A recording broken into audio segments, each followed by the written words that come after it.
Good morning, students. Let's continue with the last topic that we are discussing about, and that is fiscal policy. Last lecture में हमने fiscal policy की meaning देखा, साथ में ही हमने fiscal policy के कुछ एलिमेंट्स हमने देखा.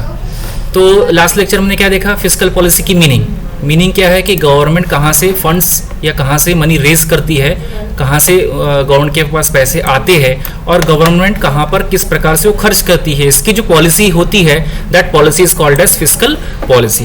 बाद में हमने देखा कि फिस्कल पॉलिसी के एलिमेंट्स मतलब कौन से पार्ट्स हैं, इंस्ट्रूमेंट भी हम उसे कह सकते हैं.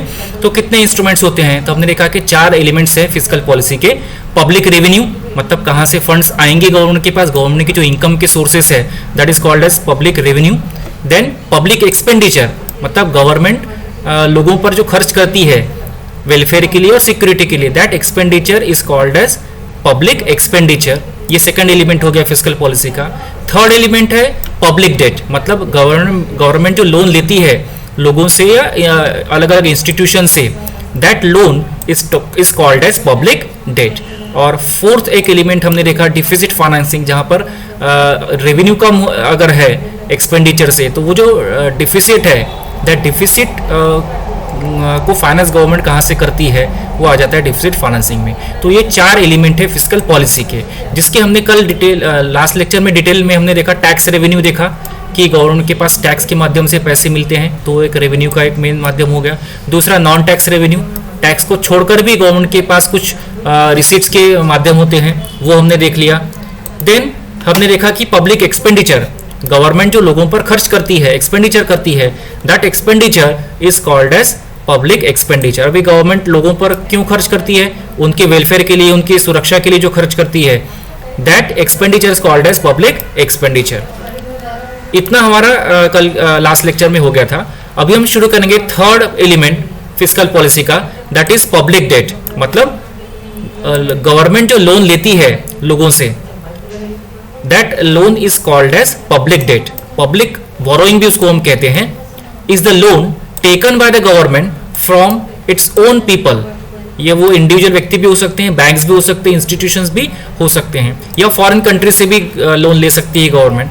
That loan is called as public debt. The public debt is taken for short term and long term. वो शॉर्ट टर्म के लिए भी हो सकता है, लॉन्ग टर्म के लिए भी हो सकता है. Public debt is generally in the form of bonds और ट्रेजरी बिल. बॉन्ड्स या ट्रेजरी बिल के फॉर्म में वो होता है. और पब्लिक डेट जो है मतलब जो गवर्नमेंट लोन लेती है वो लोन अलग अलग तरीके से हो सकता है. प्रोडक्टिव डेट या अनप्रोडक्टिव डेट. प्रोडक्टिव मतलब जिसपे जैसे इंफ्रास्ट्रक्चर हो गया, किसी पर्टिकुलर सेक्टर में इंडस्ट्रियल में अगर इन्वेस्ट कर रही है तो that is productive. Non unproductive मतलब उसमें से गवर्नमेंट को कुछ रेवेन्यू नहीं मिलती, तो that is unproductive. Then internal and external मतलब गवर्नमेंट ने अगर इंडिया के ही लोगों से या इंडिया के ही इंस्टीट्यूशन से लोन लिया होगा तो दैट इज इंटरनल डेट. वैसे ही एक्सटर्नल मतलब फॉरेन कंट्री से अगर लोन लिया होगा तो दैट इज एक्सटर्नल. वॉलंटरी मतलब स्वेच्छा से लोगों से ले लिया होगा, या फोर्स्ड किसी एक्सट्रीम सिचुएशन में, किसी अर्जेंट सिचुएशन में एक कंपल्सरी वे से लोगों से लोन लिया जा सकता है, वॉर या बहुत ही इमरजेंसी के वक्त, तो that is called as force debt. Then funded and unfunded debt, short term, medium term, long term हो सकता है. रिडीमेबल मतलब जिसका रिपेमेंट गवर्नमेंट करती है, इस प्रकार के डेट हो सकते हैं. नॉन रिडीमेबल मतलब जिसका रिपेमेंट गवर्नमेंट नहीं करती. तो इस प्रकार से इतने प्रकार से गवर्नमेंट जो है वो लोन ले सकती है लोगों से या अगर अलग अलग इंस्टीट्यूशन से. That loan is called as public debt. Then deficit financing. Deficit जो फाइनेंसिंग है ये अगर गवर्नमेंट की स्पेंडिंग मतलब जो अभी हमने देखा कि पब्लिक एक्सपेंडिचर अगर ज्यादा हो गया पब्लिक रेवेन्यू से, तो ऐसे समय में जो डिफिसिट है, जो शॉर्टफॉल है, उसके लिए गवर्नमेंट जो है ये कुछ न कुछ करती है, कुछ न कुछ डिवाइसेस उनके पास होते हैं वो शॉर्टफॉल को मीट करने के लिए. जैसे हमने एग्जांपल लिया था कि 100 रुपए अगर गवर्नमेंट के पास आ रहे हैं और गवर्नमेंट की टोटल एक्सपेंडिचर अगर 110 हो गई तो इनकम से ज़्यादा एक्सपेंडिचर हो गया, तो ये 10 का जो शॉर्टफॉल है, 10 का जो डिफिसिट है, इसके लिए गवर्नमेंट क्या करती है कि आरबीआई से कैश ले सकती है या गवर्नमेंट ज़्यादा नोट प्रिंट कर सकती है ये डिफिसिट को पूरा करने के लिए, या गवर्नमेंट जो है ये कहीं से किसी इंस्टीट्यूशन से या सेंट्रल बैंक से लोन भी ले सकती है. तो this is called as deficit financing, जहां पर रेवेन्यू से ज्यादा एक्सपेंडिचर हो जाता है, तो जितनी से वो ज्यादा एक्सपेंडिचर है that is called as deficit. तो वो उस शॉर्टफॉल को पूरा करने के लिए गवर्नमेंट क्या करती है, गवर्नमेंट आरबीआई से लोन ले सकती है या उतने के नोट जो है वो प्रिंट कर सकती है या बोरो कर सकती है या लोन ले सकती है। तो इतने तरीके से गवर्नमेंट जो है डिफिसिट ये कर सकती है। देन अभी उसके आगे का हमको देखना है। अभी तक हमने क्या देखा, अभी तक हमने देखा फिस्कल पॉलिसी, फिस्कल पॉलिसी की मीनिंग हमने देखा। क्या देखा हमने फिस्कल पॉलिसी की मीनिंग? फिस्कल पॉलिसी क्या है, एक एनुअल बजट हम उसे कह सकते हैं, जहां पर गवर्नमेंट जो है फिस्कल पॉलिसी में क्या होता है कि कहां से गवर्नमेंट के पास रेवेन्यू मतलब पैसा आएगा और गवर्नमेंट कहां पर किस प्रकार से वो खर्च करेगी, इस पॉलिसी को क्या कहते हैं, फिस्कल पॉलिसी। देन हमने क्या देखा बाद में, उसके एलिमेंट्स देखा, 4 element, public revenue, public expenditure, public debt and deficit financing. तो हमने क्या देखा, कहां से पैसे आएंगे, पब्लिक रेवेन्यू, टैक्स रेवेन्यू और नॉन टैक्स रेवेन्यू। बाद में हमने देखा expenditure, that is the expenditure bye the government for welfare and security of the people, ये हो गया पब्लिक एक्सपेंडिचर, ये सेकेंड एलिमेंट हमने देखा। बाद में public debt, that is loan taken by the government from the public और institutions और फ्रॉम फॉरेन कंट्रीज, गवर्नमेंट ने कहीं से भी अगर लोन लिया तो that is called as public debt, वो शॉर्ट टर्म लॉन्ग टर्म हो सकता है। देन डिफिसिट फाइनेंसिंग, अगर गवर्नमेंट का रेवेन्यू कम है और पब्लिक एक्सपेंडिचर ज्यादा है, गवर्नमेंट की अगर स्पेंडिंग खर्चा ज्यादा हो गया और रेवेन्यू से कम हो गई, तो वो जो डिफिसिट है, शॉर्टफॉल है, दैट इज उसको फाइनेंस करना पड़ेगा। तो उसको फाइनेंस करने के लिए क्या करना पड़ेगा, आरबीआई से लोन ले सकते हैं या ज्यादा नोट प्रिंट गवर्नमेंट कर सकती है। सो अभी तक हमने इतना देख लिया, मीनिंग देख लिया और उसके एलिमेंट्स देख लिया। अब हम देखेंगे कि जो फिस्कल पॉलिसी है वो फिस्कल पॉलिसी के ऑब्जेक्टिव्स क्या हैं, उद्देश्य क्या हैं। तो सबसे पहले जो फिस्कल पॉलिसी की हमने मीनिंग क्या देखा कि गवर्नमेंट के पास कहां से पैसे आ रहे हैं और गवर्नमेंट कहां पर किस प्रकार से उसको खर्च कर रही है, उसी को हम क्या कहते हैं, फिस्कल पॉलिसी। तो उस फिस्कल पॉलिसी की वजह से क्या होगा, इकोनॉमिक ग्रोथ होगा, क्योंकि इकोनॉमिक ग्रोथ के लिए क्या लगेगा, हमें फंड्स लगेगा, पैसा लगेगा, तो उस पर गवर्नमेंट खर्च कर सकती है पब्लिक एक्सपेंडिचर के माध्यम से।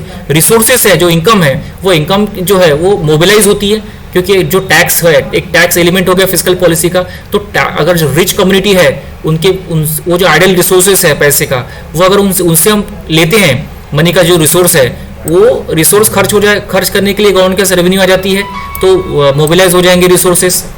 इन्फ्लेशन को कंट्रोल करना है, क्योंकि हमने देखा इन्फ्लेशन डिफ्लेशन को कंट्रोल करने के लिए गवर्नमेंट बहुत सारे मॉनेटरी पॉलिसी, फिस्कल पॉलिसी और टैक्सेशन पॉलिसी में भी चेंजेस करती है। तो इन्फ्लेशन में को कंट्रोल करने के लिए फिस्कल पॉलिसी में, टैक्सेशन पॉलिसी में चेंजेस किए जाते हैं। तो इन्फ्लेशन कंट्रोल करने के लिए एक मेन माध्यम हो गया फिस्कल पॉलिसी। एम्प्लॉयमेंट जनरेशन, क्योंकि एम्प्लॉयमेंट जनरेशन कब होगा, जब इंडस्ट्रियलाइजेशन होगा, और इंडस्ट्रीज कब होगी, जब इंडस्ट्रीज को उस पर जो उनके लिए बराबर टैक्स स्ट्रक्चर है या उन पर बराबर एक्सपेंडिचर हो रहा है, सहूलियत सब मिल रही है, तो ये जो इंडस्ट्रीज है वो बराबर चलेंगी और तो ही एम्प्लॉयमेंट जनरेशन होगा। तो एम्प्लॉयमेंट जनरेशन होगा। Equitable distribution of income and wealth, income and wealth जो है, जैसे समाज में दो प्रकार के लोग हैं, for example rich and poor.